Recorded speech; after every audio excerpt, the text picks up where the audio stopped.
एक बार फिर स्वागत है आपका आप ही के चैनल मस्ती एस्ट्रोनॉम वास्तु में।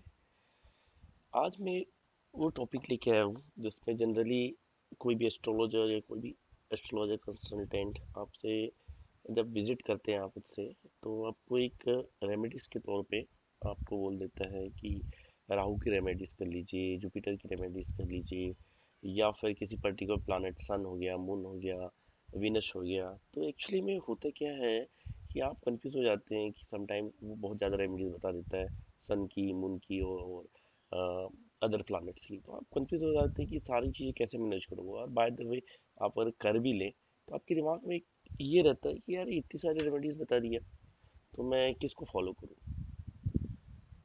तो एक सूत्र जो कहता है बेसिकली आपको जो मेजरली इम्पेक्ट करते हैं वो तीन प्लैनेट होते हैं। पहला शन, जो हर किसी की राशि में, हर किसी की चार्ट में या तो निगेटिव एक्सपेक्ट पे बैठा होगा या उच्च का होगा या नीच का होगा, वैसे ही मून का है। एंड देन आपका लग्न लॉर्ड। सो आपको तीन चीज पे मेन फोकस करना है। लग्न लॉर्ड, आई मीन जो प्लानिट है, लग्न का लॉर्ड है वो प्लानिट, सन एंड मून। और उनमें भी इनमें से जिसकी डिग्री सबसे ज़्यादा है, आपके चार्ट में डिग्री शो होती है, तो उनमें से जिसकी डिग्री सबसे ज़्यादा है उसका इम्पैक्ट सबसे ज़्यादा होगा आपकी लाइफ में। और दो टाइप की रेमेडीज बताते हैं चाहे कोई एस्ट्रोलॉजर हो या कंसल्टेंट। पहली होती है आपकी दशा, महादशा, दशा एंड देन अंतरदशा, प्रत्यंतर के हिसाब से आपको रेमेडीज बताते हैं। तो ये जो जनरली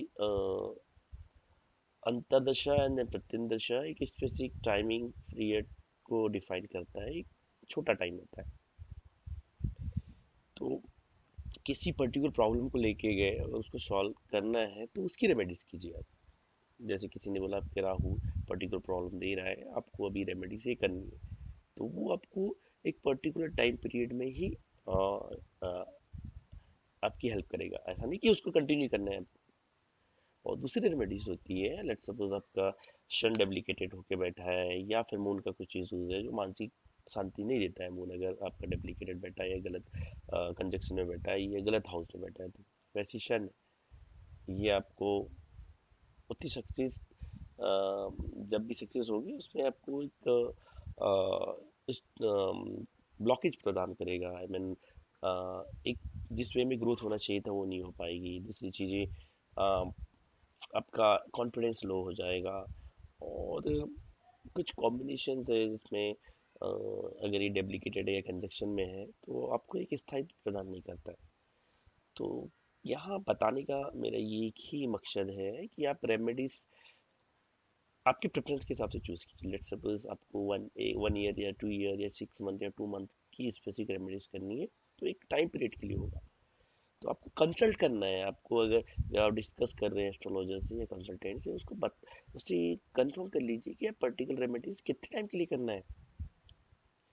एंड फिर मैं अगेन यही कहूँगा कि सन, मून एंड देन लग्न लॉर्ड जो है उनकी रेमेडीज आपको लाइफ लॉन्ग हेल्प करेगी। और जो पर्टिकुलर टाइम पीरियड की है वो महादशा, अंतरदशा, प्रत्यंतर दशा के हिसाब से जो एस्ट्रोलॉजर और कंसल्टेंट आपको रेमेडीज के तौर पे बताते हैं उसको कीजिए। अब बात ये आती है कि वो लोग कैसे, या मैं एक एज अ एस्ट्रोलॉजर कैसे चूज करता हूँ रेमेडीज। तो सबसे पहले आप टाइम पीरियड के हिसाब से अगर चूज करना है तो सबसे पहला होता है हाई लेवल पे महादशा, जो एक पर्टिकुलर नंबर ऑफ ईयर्स के लिए चूज करते हैं, राइट। उसके बाद उसकी होती है अंतरदशा, जो और थोड़ा शॉर्ट पीरियड के लिए होता है। फिर उसके बाद होता है प्रत्यंतर दशा, फिर सूक्ष्म दशा। तो चार भागों में डिवाइड है। तो जनरली आपको जो बताया जाएगा, अंतर और प्रत्यंतर दशा के लिए शॉर्ट टर्म की रेमेडीज बताई जाती है, जो एक specific 1 year, 2 year, 6 month, 3 month के लिए होती है। ये एक रेमेडीज हो गई। बट इसको चूज कैसे करें? चूज करने के लिए आपकी कुंडली देखी जाती है, जिसमें मैंने पहले ही बता रखा है कि कॉम्बिनेशन तीन चीजों को देखे जाते हैं। पहला आपका लग्न लॉर्ड जिसको कभी भी इग्नोर नहीं किया जा सकता, आपकी सन की पोजीशन, मून की पोजीशन और इनकी पोजीशन के साथ अदर प्लैनेट्स की पोजीशन किस पर्टिकुलर हाउस में है, किस पर्टिकुलर प्लांट के साथ कंजक्शन में है और उसमें किस राशि में। ये तीन जो कॉम्बिनेशन, उसके साथ साथ अगर किसी की दृष्टियां आ रही, जैसे मैंने आपको बताया था, गुरु की दृष्टियां बहुत ज़्यादा इंपॉर्टेंस रखती है। तो जितना गुरु जिस हाउस में रख के आपको पॉजिटिव इफेक्ट नहीं देगा, उतना उसकी दृष्टियां देगी। वैसे ही अगर वो स्ट्रांग होके बैठा है तो वो आपको बहुत मेजर इफेक्ट देगा, बहुत अच्छा इफेक्ट देगा। बट अगर वही डेप्लीकेटेड बैठा है तो उतना इफेक्ट नहीं देगा। बट गुरु के केस में हमेशा यही कहा जाता है कि गुरु कभी निगेटिव इम्पैक्ट नहीं देता है, चाहे वो डेप्लीकेटेड होके बैठा हो या फिर किसी गलत कंजक्शन में, उतने गंदे इफेक्ट नहीं देगा। तो आपको एक अंडरस्टैंडिंग हुई होगी रेमेडीज कैसे चूज करते हैं, एक शॉर्ट टर्म के लिए या लॉन्ग टर्म के लिए। बट अब रेमेडीज में स्पेसिफिक इनसाइड जाता हूँ मैं, तो चूज करने का बहुत सारे तरीके होते हैं। एक बेस्ट तरीका है जो मुझे अभी तक अच्छा लगा, वो ये है कि लेट सपोज आपके दो ऑलरेडी दो या तीन प्लानट ऑलरेडी डेप्लीकेटेड होकर बैठे हैं, उसके बाद उनकी दृष्टियां गलत गलत जा रही हैं।